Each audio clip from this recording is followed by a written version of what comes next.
notre Seigneur Jésus-Christ, que le Dieu Tout-Puissant vous bénisse. Aujourd'hui, nous avons pensé de développer un enseignement sur les données, sur le soutien financier dont le fidèle, les enfants de Dieu donnent à l'Église. C'est pourquoi nous avons intitulé notre enseignement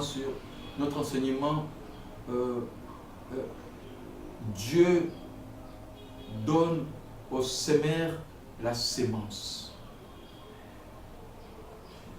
Dieu donne au semeur la sémence. Nous l'avons tiré dans le livre de 2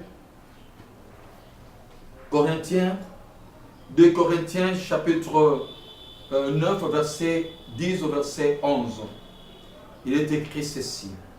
Celui qui fournit de la sémence au semeur et du pain pour sa nourriture, vous fournira et vous multipliera la sémence, et il vous augmentera les fruits de votre justice. Vous serez de la sorte enrichis à tous égards pour toute espèce de libéralité qui, par notre moyen, feront offrir à Dieu des actions de grâce. 2 Corinthiens chapitre 9, verset 10 au verset 11. Bien-aimés, ce passage biblique est tiré du contexte dans lequel l'apôtre Paul vante les chrétiens de la Macédoine. Et ces chrétiens ont donné au-delà de leur avoir, au-delà de ce qu'ils étaient démunis, mais ils ont donné plus. Mais notre enseignement se base sur ces passages bibliques que Dieu donne la sémence au semeur. Il y a deux concepts que nous devions développer. Il y a la semence, il y a également le semeur. La sémence, je ne veux pas aller dans d'autres sciences ou dans l'agronomie ou dans l'élevage ou dans la culture, comme je ne veux pas parler comme un cultivateur, mais je parle ici comme étant pasteur et s'appuyant sur la Bible. La sémence, c'est ce qu'on met sous la terre pour qu'il y ait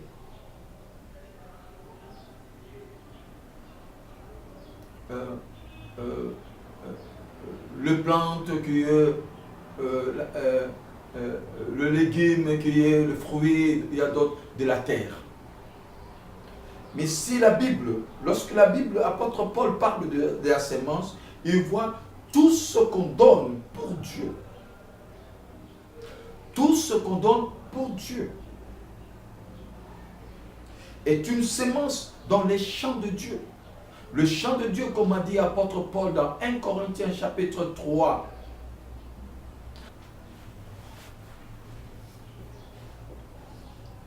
Qui est alors un semeur? C'était, vous voyez, pasteur Bakoma qui vient de passer. Qui est un semeur? La Bible montre beaucoup de gens qui ont sémé dans l'œuvre du Seigneur, qui ont soutenu l'œuvre du Seigneur sur le plan financier, sur le plan matériel. Alors, nous prenons par exemple le cas d'Obed, dans 2 Samuel chapitre 6, verset 11. 2 Samuel chapitre 6, verset 11. 2 Samuel chapitre 6, verset 11.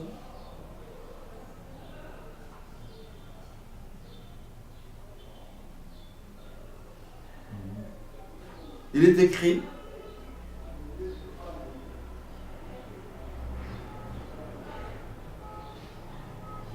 l'arche de l'Éternel resta 3 mois dans la maison d'Obed-Édom de Gam.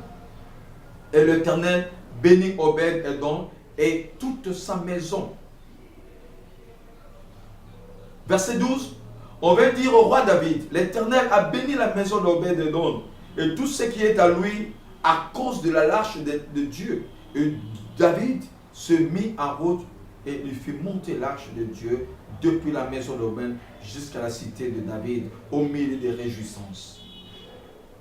Nous voyons par là que cet homme Obed, je m'excuse, cet homme Obed qui a pris l'arche de l'Éternel, il a pu l'amener dans sa parcelle, dans sa maison, pendant 3 mois. Et dans ces 3 mois, Dieu a béni Obed. Et non seulement Obed qui était béni, et toute sa maison. Quand nous parlons de la maison d'Obed, nous voyons tous ceux qui habitent dans sa maison, ses parents, ses enfants, ses serviteurs, tous ont été bénis par Dieu à cause de la l'arche de l'Éternel, à cause de cet acte que Obed a fait. Il a donné sa parcelle au Seigneur. Il a donné sa maison au Seigneur. Alors, deuxième personne que nous devons voir encore ici, c'est le propriétaire de la maison où le Seigneur a fait la première sainte scène. Dans Matthieu chapitre 26, verset 17 au verset 19. Lisons. Matthieu chapitre 26, verset 17 au verset 9. Matthieu 26, 17 au verset 9. Le premier jour de pain sans levain, les disciples s'adressèrent à Jésus pour lui dire: où veux-tu que nous te préparions le repas de la Pâque? Il répondit: allez à la ville chez un tel, et vous lui direz: le maître dit, mon temps est proche, je ferai chez toi la Pâque avec mes disciples. Les disciples virent ce que Jésus leur avait ordonné et ils préparèrent la Pâque. Vous voyez donc, dans ce passage biblique, cet homme qu'on n'a pas cité les noms, mais qui a reçu Jésus-Christ, parce que Jésus a envoyé ce disciple dire de voir un tel monsieur, de lui dire tout simplement: le maître dit, mon temps est proche. Bien-aimés dans le Seigneur, nous voyons par là que Dieu utilise les semeurs pour sa mission. Dieu n'a besoin d'argent que pour une mission, pour sa mission. S'il n'y a point de mission, Dieu ne va pas vous demander de l'argent. L'argent, la demande d'argent ou donner, c'est lorsque on veut semer. La mission, c'est de s'aimer. La mission d'aller prêcher la parole de Dieu, que la gloire de Dieu remplisse la terre, que tout le monde devienne disciple de Jésus-Christ, ce peut se faire que lorsque il y a des envoyés. Les gens seront envoyés que lorsque l'Église donneront des moyens. Lorsque les hommes de bonne volonté, les hommes que Dieu a choisis, les semeurs sont là.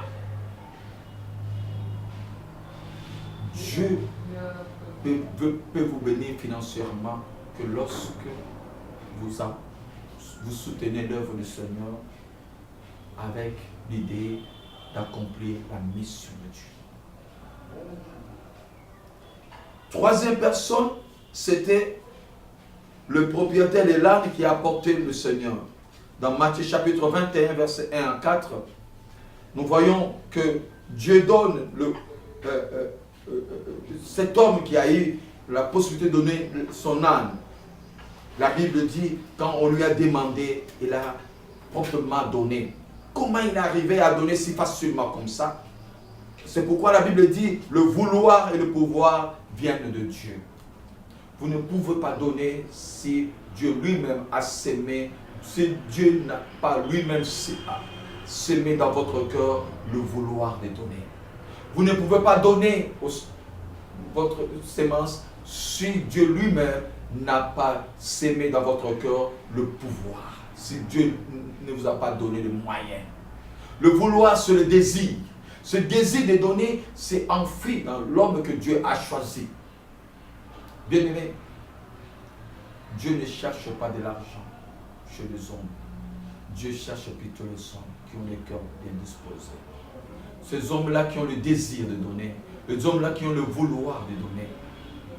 Dieu cherche les hommes. Parce que s'il avait besoin d'argent, il aurait parti et touché toutes les banques de ce monde et cassé toutes les banques et retiré de l'argent. Mais il ne le fait pas. Il veut faire par les hommes. Qu'il y ait des hommes qui ont le vouloir de donner. Ces hommes-là qui ont le vouloir de donner. Ceux-mêmes qui sont peut-être démunis, mais Dieu dit il va donner la sémence au semeur. Parce que le semeur a ce cœur-là bien disposé à donner dans l'œuvre de Dieu. C'est pourquoi Dieu va encore ajouter la sémence pour que, grandissant matériellement, qu'il puisse soutenir son œuvre. Si Dieu vous a donné de l'argent, c'est pour que vous souteniez l'œuvre du Seigneur. Vous ne pouvez pas donner si Dieu lui-même ne vous a pas touché. Les hommes que Dieu a touchés, les hommes Dieu a mis la sémence de vouloir d'homme. Bien-aimé, 80 personnes, c'est l'enfant de 5 pains. Il y avait parmi la foule un enfant qui avait 5 pains et 2 poissons. À cet enfant que Dieu a pu faire son grand œuvre, la multiplication des pains. Bien-aimé, Dieu ne cherche pas l'argent, mais plutôt les hommes disposés. Dieu ne regarde pas l'âge, Dieu ne regarde pas la vie sociale, parce que celui est capable de tirer l'homme qui était dans la poussière, de le faire asseoir parmi les grands. Il a tiré Saoul pour le faire asseoir parmi les grands. Il a pris David qui était berger pour qu'il devienne roi. Donc il n'a pas besoin de chercher que des rois, il n'a pas besoin de chercher que des riches, il cherche les hommes de cœur disposés, qu'il y ait de l'argent ou pas. Mais si tu as un cœur pour l'œuvre de Dieu, Dieu va te bénir matériellement pour que vous arriviez à soutenir l'œuvre de Dieu. Mais il y a le principe de sémence. Le premier principe, c'est quoi? Dieu est le propriétaire des champs et dont les chrétiens sont des ouvriers. Nous sommes des ouvriers. C'est ce que nous devons savoir, que nous sommes des ouvriers. Tout ce que nous possédons, nous l'avons reçu de Dieu. Si vous comprenez cela, vous allez soutenir l'œuvre de Dieu. Vous allez que donner au Seigneur.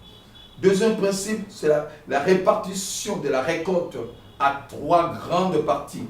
La première phase, le principe, le prémisse.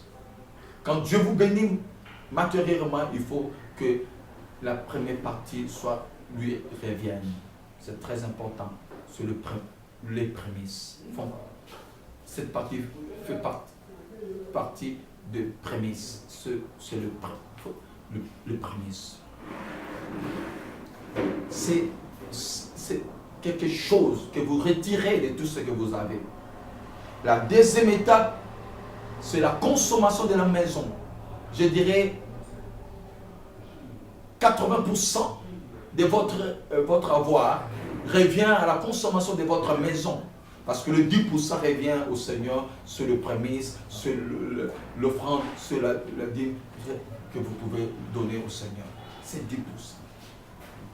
80% c'est pour vous, pour votre maison, pour votre famille, pour vos frères, vos sœurs.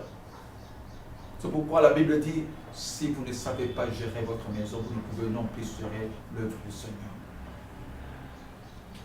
Et la dernière partie, c'est pour les privilégiés de Dieu, les démunis, les orphelins, les veuves, c'est le retardement tôt. Tous ces gens-là ont besoin de manger, ont besoin d'être vêtus. C'est très important, bien aimé. Mais lorsque vous prenez en charge les orphelins, le veuve, le pauvre, le malade, les étrangers, vous êtes dans la volonté de Dieu. Quelqu'un m'a dit une fois, étant africain, que si je donne à un pauvre, c'est un sorcier qui va me bloquer. Oh, bien-aimé dans le Seigneur, je voudrais vous dire que si vous donnez pour la gloire de Dieu, si vous donnez parce que Dieu vous a dit, Dieu lui-même s'élèvera pour vous protéger. D'ailleurs, la Bible dit, ceux qui craignent le Seigneur sont épargnés de la sorcellerie, de la malédiction. La sorcellerie comme aussi la malédiction ne nous atteignent pas. Parce que nous sommes protégés par Dieu, parce que nous sommes de Dieu. Nous appartenons au Seigneur Jésus-Christ. Mais lorsque nous aidons ces gens-là, Dieu nous bénit parce que nous prenons la charge des gens que Dieu nourrit. C'est très important. Troisième principe, le principe de la résurrection. Dieu a ressuscité Jésus-Christ. De même, pour tous ces semences que vous donnez dans l'œuvre du Seigneur, Dieu le ressuscite. Et quand la semence est ressuscitée, elle ne revient pas comme elle a été. Elle atteint aussi un niveau élevé. Vous voyez, on a semé une graine dans la terre. Lorsqu'il va donner d'autres graines, il y aura beaucoup de maïs. Mais c'était une graine. Mais après la semence, au temps de la récolte, vous verrez, il y a eu beaucoup de maïs. De la même manière, lorsque vous donnez au Seigneur, votre semence qui est entrée dans l'œuvre de Dieu va suivre la puissance de la résurrection. Il sera ressuscité, mais cette fois-ci avec un autre corps. Et vous serez abondamment. C'est pourquoi dans le passage que nous avons lu là, dans 2 Corinthiens chapitre 9, le Seigneur dit, il va multiplier votre semence. Il va vous donner plus. C'est ce que dit la Bible. Quatrième principe, c'est le principe de respect de la parole de Dieu sur la semence. Bien-aimés, quand vous respectez la parole de Dieu, quand vous agissez selon la parole de Dieu, vous verrez le résultat favorable. Jésus a donné une parabole. Il avait un père, un homme avait 2 enfants. Et ses enfants, il a demandé le premier d'aller travailler dans son champ. Et celui-là dit, j'irai. Et après, il n'était pas parti. Il prend le deuxième. Non, le premier plutôt, quand il a dit le premier de partir, le premier a dit, je ne pars pas, il a refusé. Il a appelé le deuxième de son fils, il a dit, papa, j'irai. Mais après, celui qui avait dit, je ne dirai pas, il est parti. Mais celui qui avait accepté n'est pas parti. Jésus a demandé, qui a fait la volonté de Dieu? C'est pourquoi, bien-aimés, quand nous donnons la semence, quand nous donnons par exemple la dîme, il n'y a pas un verset qui dit, pour celui qui craint le Seigneur, celui qui a rencontré Jésus-Christ, celui qui est sauvé, qui donne la dîme. Il dit, celui qui donne la dîme, voilà ce qui va se faire. Avoir seulement obéir à la parole de Dieu, ça vous ouvre la porte. S'aimer quand vous obéissez à la parole de Dieu, et Dieu bénit votre semence. Il vous donne la semence. Et 5e principe, donner selon vos moyens. C'est très important. Quand vous êtes riche, il faut donner plus. Quand vous êtes pauvre, il faut donner peu. Ne dites pas je suis pauvre, que le riche donne. Ça, ce n'est pas biblique. C'est pourquoi beaucoup de pauvres resteront pauvres parce qu'ils ne veulent pas donner. Ils disent ce sont les riches qui vont donner. Mais quand on est pauvre, c'est Dieu qui a créé tout le monde, le pauvre comme le riche. Vous pouvez demain devenir riche. Ceux qui sont riches aujourd'hui, ils ont été aussi pauvres comme vous peut-être. C'est pourquoi, bien aimés dans le Seigneur, vous n'avez rien, commencez à donner. Quand vous commencez à donner, Dieu vous rendra plus puissant et aussi riche. Dans Luc chapitre 6, verset 38, il dit, je voudrais clôturer mon enseignement par ce passage biblique. Luc, donnez et il vous sera donné. On versera dans votre sein une bonne mesure, serrée, secouée et qui déborde, car on vous mesurera avec la mesure dont vous vous serez servi. Luc chapitre 6, verset 38.